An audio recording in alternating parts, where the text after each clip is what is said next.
বাদলি মাথা তাও যে বাঁকা সিথা মেদিনীপুরে রায়না চিরন বাঁকুড়ার ওই ফিতা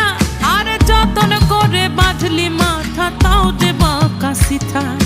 পেছ পাড়িয়া রাজগো